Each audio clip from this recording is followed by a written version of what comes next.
Y en este día, fíjense que hay madres que viven la pena de tener un hijo desaparecido y aún con ese pesar, pues son un ejemplo de lucha. Gloria López nos trae esta historia. Tenemos aquí ya 26 días. Venimos ahora sí con los gastos limitados y en lo que nos ha podido ayudar, la gente que nos brinda la comida. Usted comprenderá, nos bañamos afuera, tenemos baños portátiles en casas de campaña.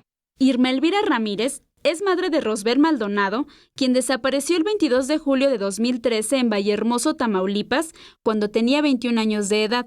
Este 22 de julio cumple 6 años de desaparecido y sin tener registro de él. No hay ningún inicio de nada, entonces estoy en espera a ver qué se soluciona con nuestras autoridades, ¿verdad? Que nos den algo en qué basarnos, ¿verdad? ¿Qué es lo que ha sucedido, tantos desaparecidos? Elvira tiene otros 3 hijos a quienes tuvo que dejar en Tamaulipas para buscar a Rosbel. Ha tocado puertas con distintas organizaciones de desaparecidos, autoridades, con la Procuraduría General de Justicia y hasta el momento no ha obtenido ninguna respuesta.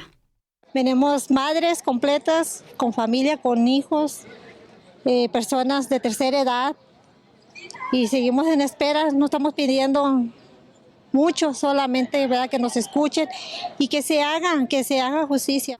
Desde el 12 de abril se encuentra fuera de la Secretaría de Gobernación en un plantón instalado por familiares de desaparecidos. Nosotros no celebramos nada, no hay nada que celebrar, solamente queremos respuestas para ahora.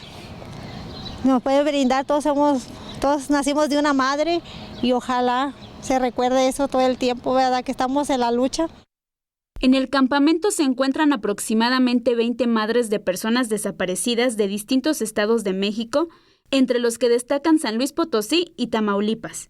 8 de ellas permanecen en huelga de hambre. Con imágenes de Javier Martínez, Gloria López, 21 Noticias.